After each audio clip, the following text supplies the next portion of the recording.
And since my project is about the hip-hop rhetoric education project, many of you are probably unfamiliar with rhetoric. I'd like to open up my presentation with one of the most rhetorical speech in history that left an indelible impression on my life experience, which inspired me to learn about rhetoric. And pardon me for using the original quote. Five score years ago, a great American, in whose symbolic shadow we stand today, signed Emancipation Proclamation. This momentous decree came as a beacon light of hope to millions of Negro slaves who had been seared in the flames of withering injustice. It came as a joyous daybreak to end the long night of the captivity. But 100 years later, the Negro is not free. 100 years later, the Negro still sadly crippled by manacles of segregation and chains of discrimination. 100 years later, the Negro still lives on a lonely island in the midst of a vast ocean of material prosperity. 100 years later, the Negro is still languished in the corner of American society and finds himself in exile in his own land. As many of you probably recognize, this is the very first. By the way, congratulations! Yeah. Yeah. This is the very first paragraph of "I Have a Dream," delivered at the March on Washington in 1963 by Martin Luther King Jr. The reason why I gave you this speech is I want you to feel the power of rhetoric at the very specific context. When I first read the speech, I was motivated and inspired by the magnificent words he wrote. Within this very short paragraph, King used actually three rhetorical techniques: anaphora, metaphor, and parallelism. Widely held as a masterpiece of rhetoric, the speech not only invoked my compassion for millions of people who had suffered from ethnocentric disparate treatment, but also made me realize the power of rhetoric, and hip-hop is a perfect carrier of it.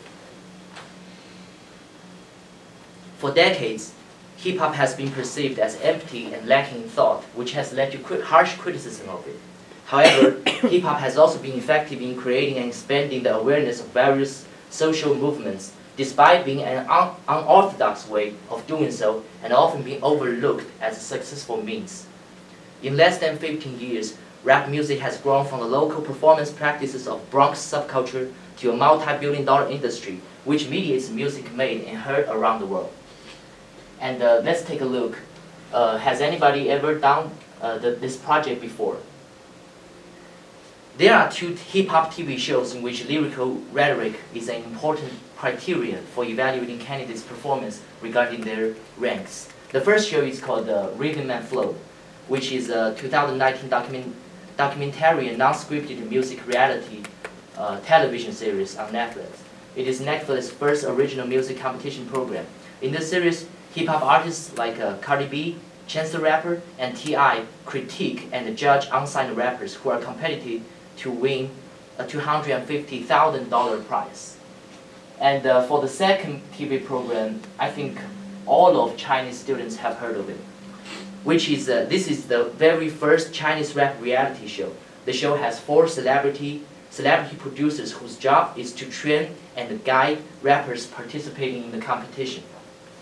However, these two shows are more entertaining than educating, more dramatic than enlightening, and more audience-oriented than knowledge-oriented. Therefore, I adopted the models and the advantages of them into my own project and discard the entertainment appeals. First of all, we need to figure out what is rhetoric. I have personally defined rhetoric as the art of awakening to an idea and the energy it ignites, and then finding the best means to communicate and transmit the idea and energy to others in a symbolic fashion, with the intent of invoking a new perspective. This points out 2 elements within the rhetoric that are crucial to understanding the purpose of my project. The first is that the awakening of this idea suggests that the idea has been sparked by that person's experience. The second is that invoking a response points out the rhetoric does not just express the ends, but rhetoric invokes a continual processes. Rhetoric is often the catalyst used to open up dialogue on subject too. Rhetoric is a weapon that empowers users to combat the unjust and deliver their messages. Whether it's a gun, sword, or a knife, depends on how skillfully you grasp it. Without rhetoric, rap music to me is like a cell phone without internet, a Godfather movie without Marlon Brando, and either Iverson without crossover, which is pointless.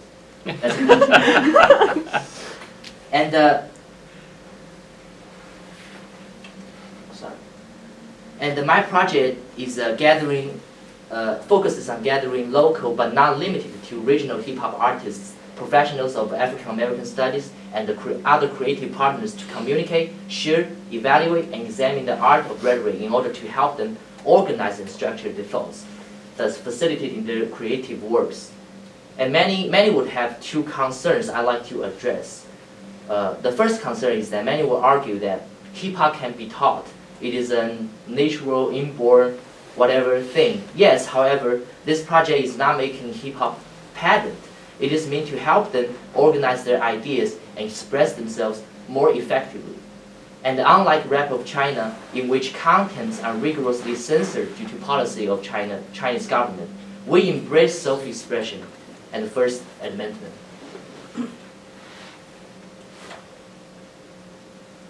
As for our partners, we are connecting to in-campus as well as off-campus music, literature professors to advance the project. They will be paid to instruct and lecture the participants and share the experience in lyrics writing process and then evaluate their works. We are open for professionals, musicians, even artists, rappers of diversity and versatility, attracting more creative talents and resources. And I'm also looking for opportunity in hip-hop magazines such as Double XL or Sound Lyrics aggregator website called Rap Genius to feature my articles and our reviews about rhetoric to increase our exposure, which is good for business and profitability. As for our channels, people can first sign up for general in-person lectures given by IU professors at free of charge to see if they are really interested in. If they do, they can choose different programs depending on their schedules. We provide long-term as well as short-term programs in which they learn and eventually come up with their own works for evaluation. The top 3 are going to win a $1,000 award, where we will also create the YouTube content that users can subscribe to general courses at an entrance fee. With high demand, we also will provide customization service for our clients to suit his or her specific needs, of course at higher prices. As for our value proposition, we embrace social inclusion and cultural horizons, and of course, practically speaking, impact on their career, which is proficiency in their lyric writing and composition.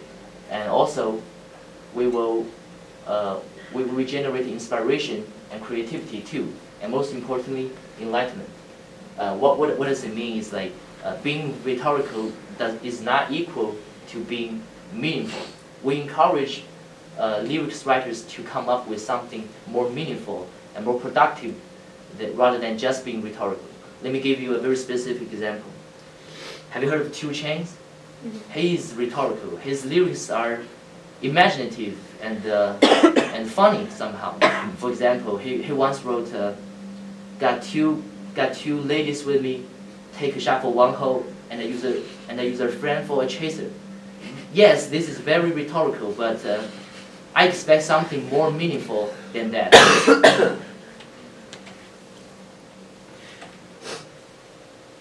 And when it comes to my budget, since this project doesn't require expensive equipment or hardware or high technology skills, I endeavor to maintain it at minimum costs, but with maximum profits. Speaking of our cost structure, I categorize into 2 parts. First, there is a variable cost, including advertisement, professional assistance, and we will also invite and pay for our guest speakers and performers, like real rappers, to give the real examples on how to write a song, because it will involve like a flow, rhythmic, something more than just rhetoric to write songs. And as for our fixed costs, there are salary and rent for our employees. And speaking of our revenue streams, there are It is categorized into 3 parts. First, there are general subscription, general membership fees to classes, and secondly, there are customization for our VIP at higher prices. And thirdly, there are grants, donors, in-kind services, sponsorships, and also crowdsourcing.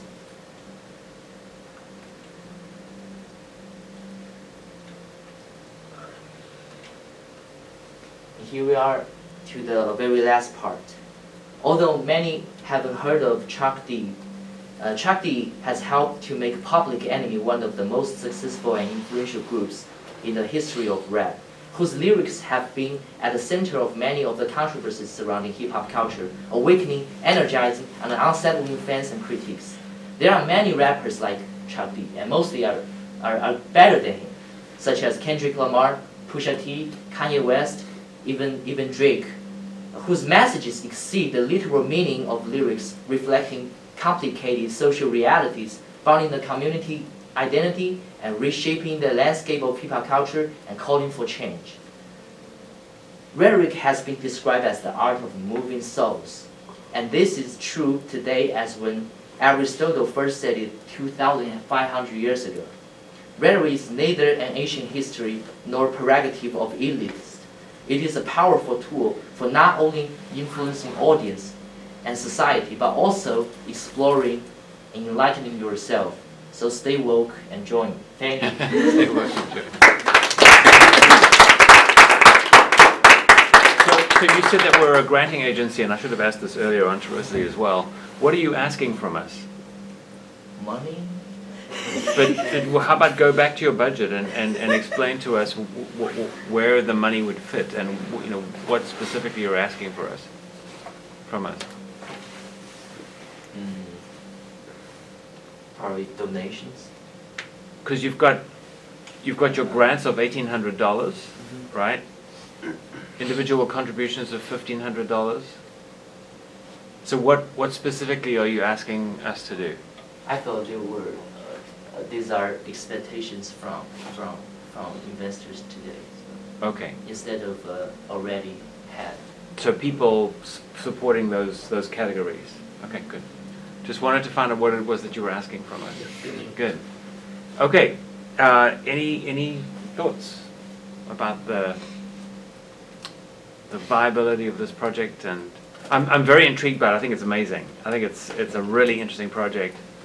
The one thing that I'm interested in is, rhetoric as you say, has been around for a very long time, and rhetoric training has been around for a very long time. Is there anything for instance, in a university context that you can think of that would be a great partner within your project? Is there a type of organization within a university that you think would be well aligned to? Oh yes, of course. I think I mentioned professors working at the English or African American department will be perfect for this, since rhetoric has been used for different purposes, especially for politics. When our presidents write their speeches and articles to convince the audience, rhetoric will come to mind. So what I'm hearing you say is, sorry, let me just quickly follow up. So what I'm hearing you say is that hip hop has been functioning in a world of its own, right? Mm-hmm. And there's never been this idea of connecting the academic world of training in English and rhetoric with popular music in the form of, or popular styles in the form of hip hop. Mm-hmm. And your big idea is connecting the two. Yes. And empowering hip hop to be that much more powerful. Yes. By connecting the resources of a university environment to hip hop. Yes. Is that what I'm hearing? Yeah. That's the meeting place. Yeah, because rhetoric has been used in hip hop. It's just rappers haven't been very conscious of it when they're writing lyrics. Okay. So my job is to make them conscious and deliberately to use this as a tool in the lyrics writing process. Right. Yeah. I like it. Yeah. Questions? What do you think most rap artists would think of the project? Like if you had to imagine. You mean what rappers would endorse this project, or? Well, whether they would endorse it, or just like if you propose this idea, what are the types of things that you would like kind of expect to hear? What expectation would you have from them upon telling them about this project? That's a good question. I'll think about it, get back to you. Do you have any answers to that? Oh, no. That's a good question. I think also like for hip hop and artists in general, like our job is to tell a story when you're speaking or you're making music. So I think by having this class and play in like a comfortable environment where they could feel like the urge to learn and they want to improve their lyricism or they want to improve their storytelling skills, that is like an asset that you bring to the table through your class. Is that a question? No, So it's a comment. Yeah, thank you. So That's what- Christian, can you just let us know what you were thinking, because you obviously have an opinion about that, right? I would be curious to see like just how they feel about it, since it pertains directly to their work and like it's a dissection of their work. I would just be curious and like want to explore and like maybe go out and like find rap artists and talk to them and just see what they think and like gauge their interest and like. So what I'm hearing you say is that it may not actually be something that they would be attracted to. I'm not even necessarily saying that. I guess I'm just like curious if you'd given any thought to that personally, like what you think if you were proposing this to somebody else, where would they like see the value? Because personally speaking, for example, let's take Drake as an example. His lyrics writing process involves collaborative works. He has ghostwriter, right? He's famous for ghostwriting, and he has a team.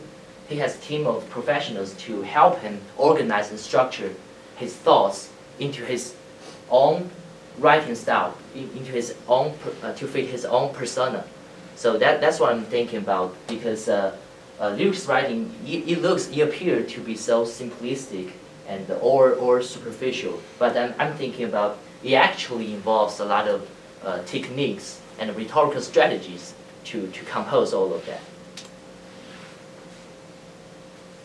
I agree. I think it's an amazing idea. I think it's like something that people do a lot without realizing it. Like, you know, anytime a big hip hop album comes out, I feel like everyone's like dissecting the hidden meanings. I'm curious, like, what is your like target age range? Because I think the university like group is a very obvious and great target audience, but I also think this could be so beneficial at like a high school age, especially since there's not a lot of exposure.